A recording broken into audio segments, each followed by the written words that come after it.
yes, we're all sort of slightly improvising with these sorts of things. But anyway, no, thank you very much indeed for inviting me to speak to you today. This is a real sort of pleasure and a privilege to be involved in this event, so I'm very grateful to that. I thought I would talk about my current role just a little bit, and something about my background and how I got to here. I think particularly in terms of Bee's point about leading people through that whole sense of diversity and inclusion, and also a bit about the Antarctic side of things, which I find constantly fascinating. So hopefully that'll take about half an hour. And as Bee said at the beginning, I'm very happy to take questions. And if there's anything that occurs to you afterwards, then do please get in touch as well. So as Dame Jane has said, I am the Commissioner for the British Antarctic Territory. And so I'm responsible for overseeing everything that happens there from a governance point of view. I'm also the Commissioner for the British Indian Ocean Territory. That's slightly different. It is an archipelago of 55 islands with a massive military base there, so clearly the topics are a little bit different. And I'm the Director for the Overseas Territories Directorate in the Foreign Office.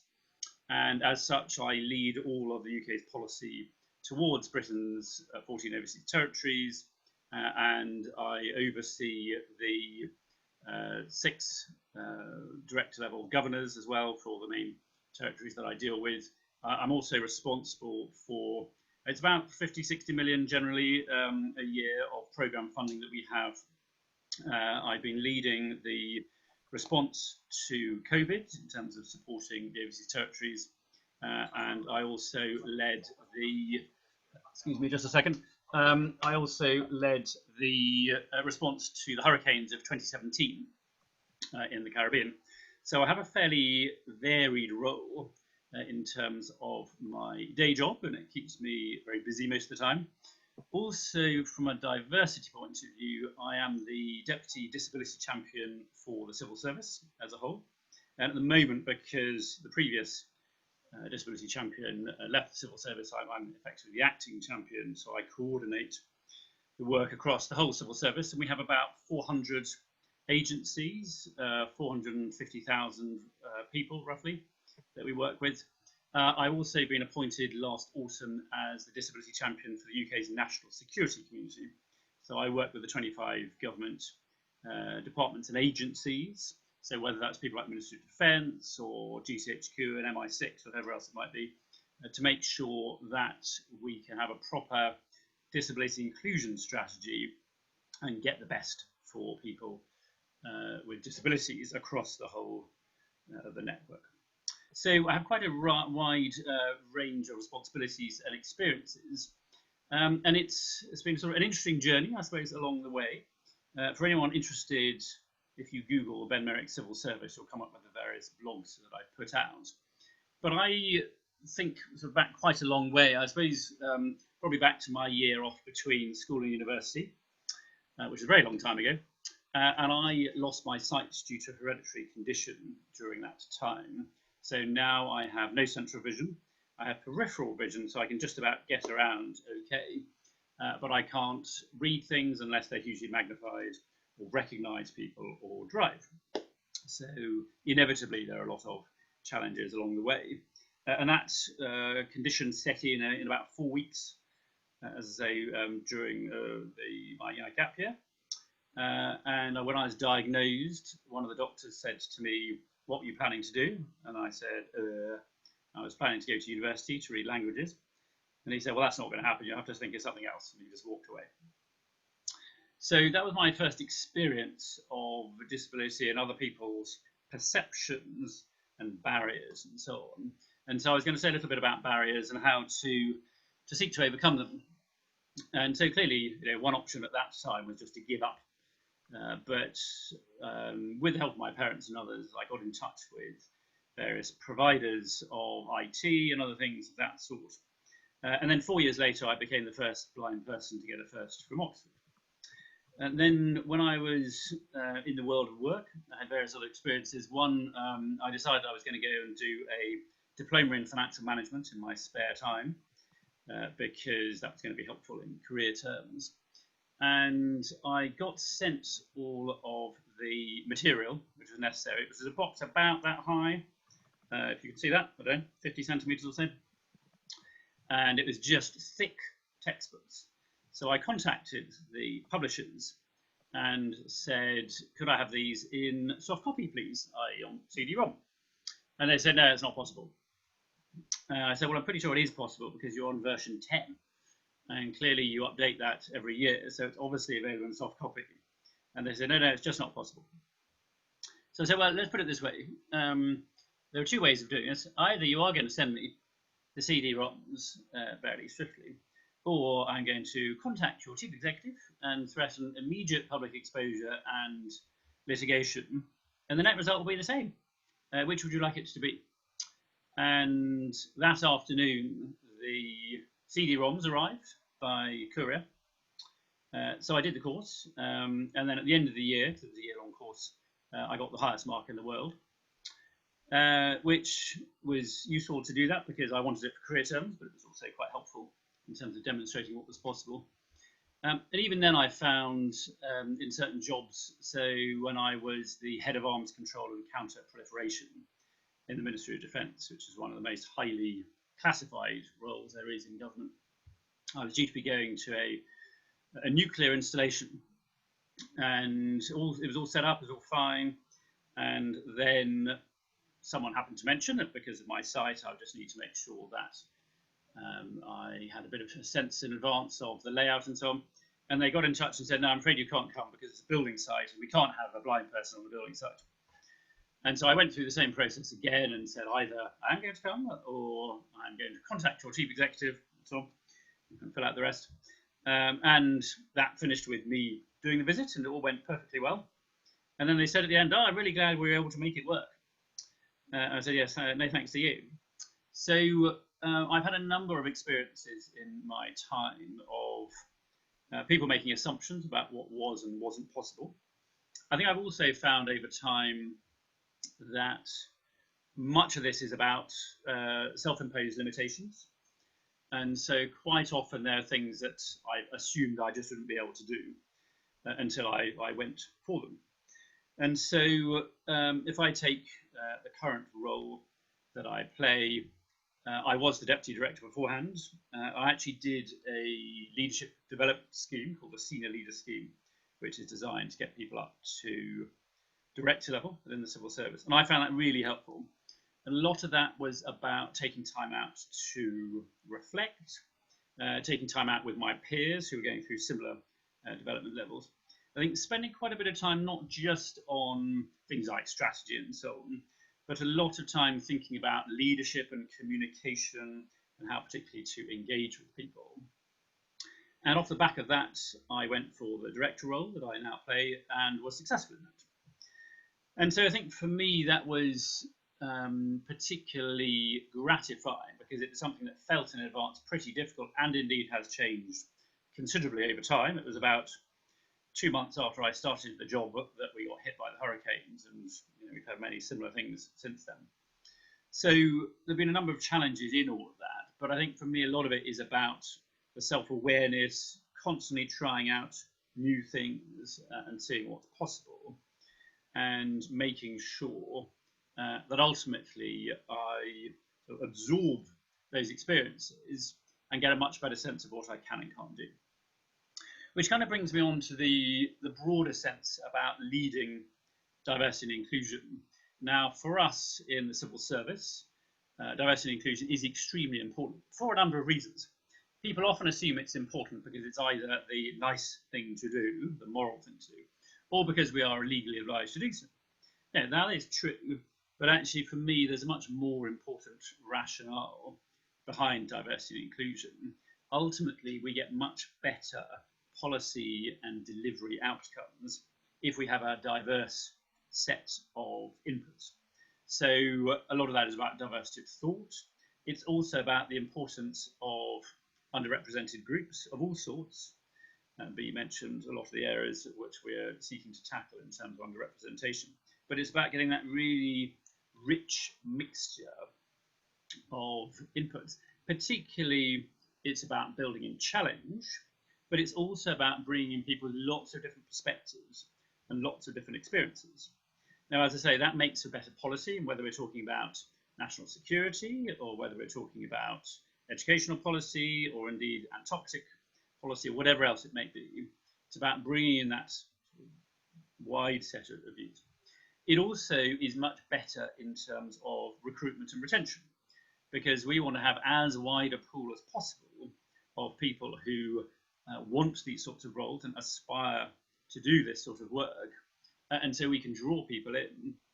But also, particularly, it's about retaining and motivating people, because as well as getting people through the door, we want to make sure that a lot of these things are part of a long-term career path for many people, and that people are able to operate to their full. There are all sorts of things that we can do to improve on that, but actually making sure we've got that diversity in the first place is extremely important.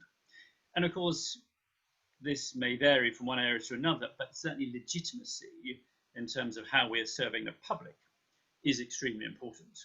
So actually making sure we are fully representative of the society we are working for is a fundamental part of what we do.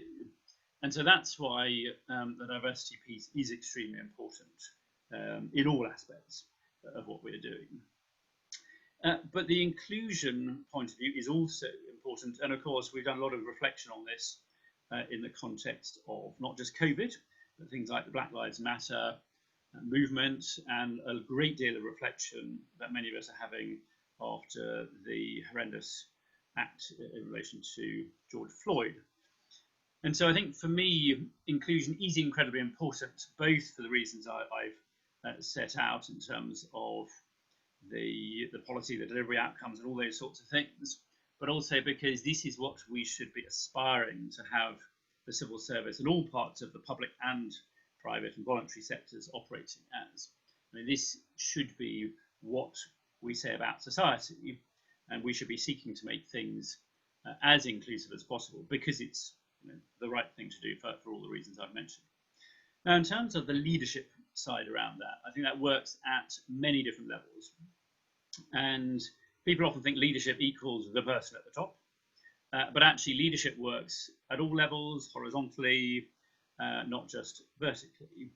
And I think for me, a lot of it is about doing the right thing, setting direction, ensuring people understand the broad things that we're seeking to achieve into the long term, but actually motivating and seeking to take people with us.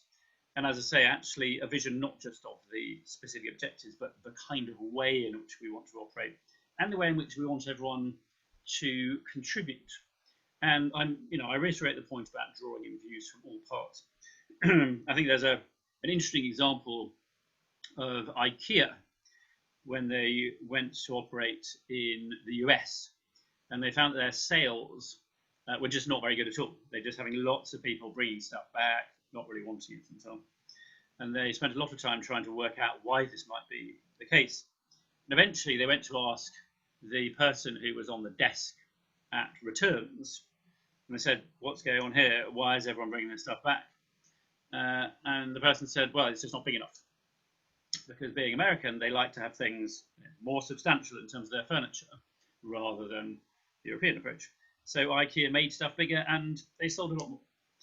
And so, it's often taking perspectives from wherever you can at all levels, which is fundamental to this. So as I said, it's a combination of things for me, but it goes not just at the sort of the softer, the how we do things. There are a number of procedures, the harder end things that we need to make sure are fundamental as well. So the way in which we talk about the roles we do, the way in which we seek to sort of advertise is very important. A big thing for me, I mentioned on the national security side, is giving people the sense that if you have a disability, that should be no bar to operating on national security issues. So even if there are some people who just assume it wouldn't be possible, we need to get out there and point out what is possible. We need to make sure that the recruitment procedures are completely fair and open, and it is very clear how we are building diversity and inclusion into that. We need to make sure also for the procedures that we have day to day, that everyone is engaged. Now, sometimes there are sort of specific hard end things, if you will. So in the case of disability, that might be about workplace adjustments. And you'll see my most recent blog, I've made reference to that because working from home, I just sorted out an extra monitor and an arm, and all of a sudden that makes it far easier for me to work. So there's some of these sort of things that are more straightforward, but equally, as you will all be aware from COVID perspectives, it's very important we make sure that we enable everyone to contribute to meetings, whether it's this sort of thing or just ordinary team meetings. Now, some of that is about technology and ensuring that everyone has equal access and is able to be heard and to hear. But it's also about the micro behaviours that you'll be familiar with. So making sure, for example, when we're chairing meetings, we actually draw people in and we keep an eye out for those who may not have felt able to input yet. So that's a very important part of it. It's about being very aware of the language that we use and the sorts of things which may unintentionally include or exclude certain people, or indeed the times or the ways in which we do this. And I think the other aspect to bear in mind is that it's quite easy to fall back into other habits. So one of our concerns at the moment is that because everyone is working from home, actually we're on a level playing field, which is great. But we may well find that as and when some people start going back into the office, it's conceivable there'll be a bit more of a sort of collegiate sense among them, and those online may again be slightly cut out. So it's really important to make sure that we consolidate the gains that we've been able to make through COVID times. In my case, for example, we've been using Microsoft Teams a lot. Now, we were using that before, particularly with the London community, but I actually said, well, frankly, let's just open it to all of our colleagues in the overseas territories. And that's clearly, in many parts of the world, particularly the Caribbean and Bermuda, but also, we broadened it out to other colleagues down in the Southern Oceans as well. And so it's making sure that we think about all the different possibilities that there are for drawing people in, because we can always improve on these things. One of the other elements that we have done, particularly during lockdown, is to have a pulse survey. So every couple of weeks, we get in touch with all of our staff and say, how's it going? Are you feeling sufficiently motivated and engaged and indeed informed? And what sort of things can we do differently?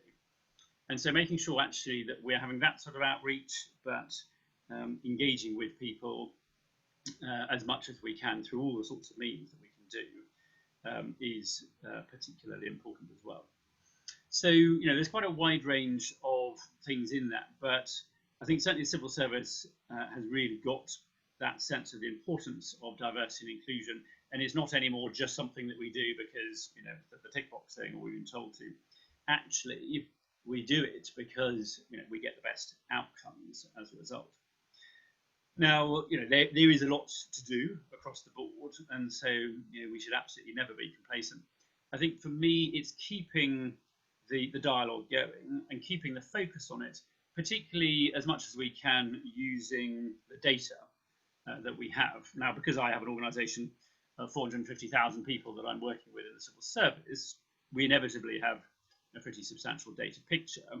And so one of the things, for example, that we're looking at doing is I'm going to get together with my colleague Selvin Brown, who's the Deputy Race Champion for the Civil Service, and we will engage with the particular government departments which have challenges in terms of their diversity and inclusion, and we can draw on the data in order to do that. So it's really, as I say, coming back with the sorts of things that we need to make sure that people are thinking about at the top of their minds. I thought I'd say a brief word as well about polar and Antarctic issues in particular.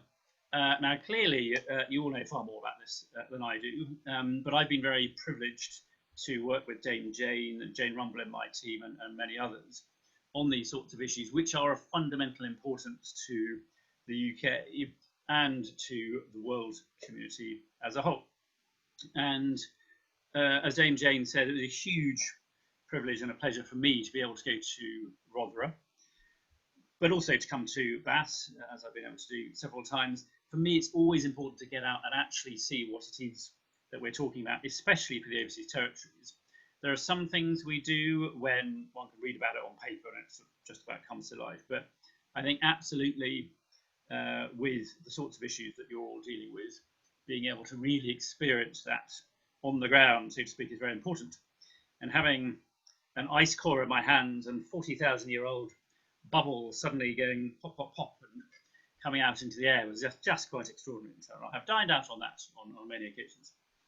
But I think for me, what really struck me is the very wide range of career paths in polar science, which was fascinating.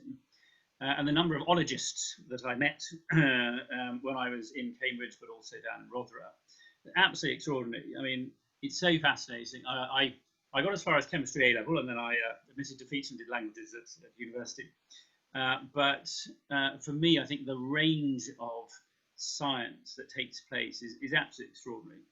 And also what I found particularly interesting is, of course, there's a great deal on the marine side, on all the issues to do with the ice, the plant, the vegetation, the animal side of things, and the meteorological side, and many others which are very difficult to encapsulate. But particularly all the sort of historical side of things as well is fascinating. Being able to go back 800,000 years in terms of the ice cores. But also something I hadn't particularly expected in advance was all the space side of things as well. And that actually ties in with some of the other aspects that we deal with in terms of work in Ascension Island and the British Indian Ocean Territory around scanning space for various items that might be moving through space of one sort or another. So I think all these things are very much interrelated and fascinating. But also I thought what was particularly interesting was the whole operation down in Rotherham and obviously back in Cambridge and in other parts of the world that you have. I mean, the sheer logistical challenges that you face, both in terms of getting people and material down there, but also in the sustainment. I always find it fascinating talking to the cooks, for example.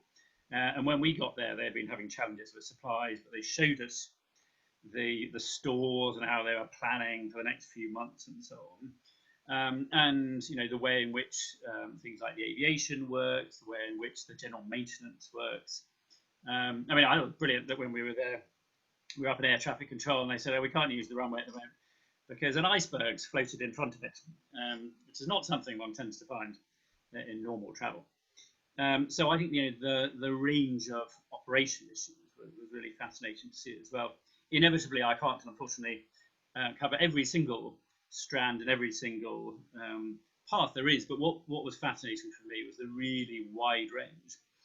And I suppose for me, it points to some of my past history as well, because I'm in the Foreign Office at the moment. I'm on loan from Defence, and I've mostly been a Defence civil servant, but I have worked on communities and local government issues in my time when I was on secondment to the Social Exclusion Unit. I did a top secret project in my time in the Cabinet Office. So I've done quite a variety in government. And also I worked for 6 years for Childline, which many of you will be aware of. And so I was a volunteer counsellor for 6 years, but I also trained up new counsellors, including the Blue Peter presenter.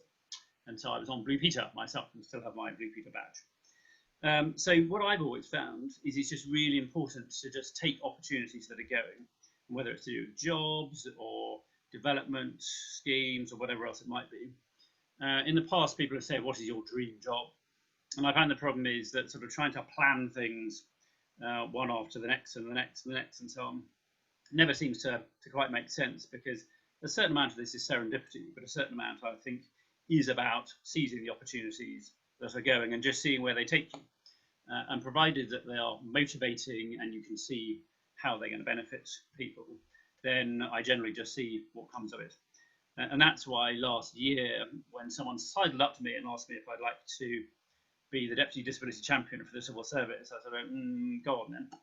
And all sorts of interesting things have come of that, including, for example, presenting the awards at the annual Civil Service Diversity and Inclusion Award. So there's all sorts of things that come out of that. But really, I just wanted to to take the opportunity to round up. I say I'm just about at my half hour. A number of key themes. So I think all sorts of people have all sorts of fascinating backgrounds.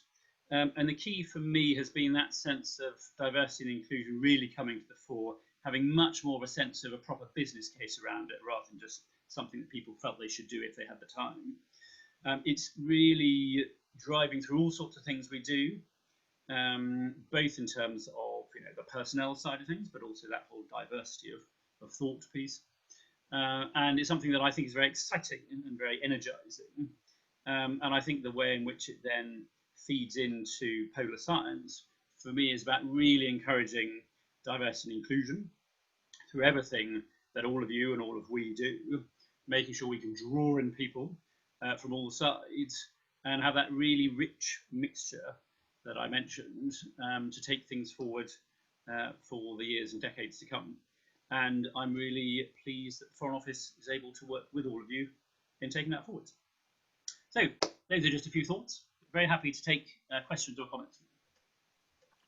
Thank you very much indeed, Ben, for sharing your experiences and your insight. A lot of food for thought there, certainly, and quite a few questions that have come in already so far. So if I may take them in order as they have appeared in my chat box. The first questions was around how we can engage senior leadership, where we have maybe not all the full understanding yet, including myself, and therefore prioritize the issues when there is so much to do and so little capacity and resource. Yes, and do you mean senior leadership in the context of polar science or just society in general? The person who's asked the question hasn't specified that. Okay, I'll take a broad approach. I think for me, a lot of this comes back to thinking about the objectives of any organisation. So it's about saying, okay, how do we make this work as well as we can? And I don't know how many of you are familiar with McKinsey's 7 S's, but I always think that's quite a good basis. So for any organisation, thinking about a number of things. So people often think about structure as the main one, but actually strategy is very important. The systems, the skills, the style with which you operate, and particularly the shared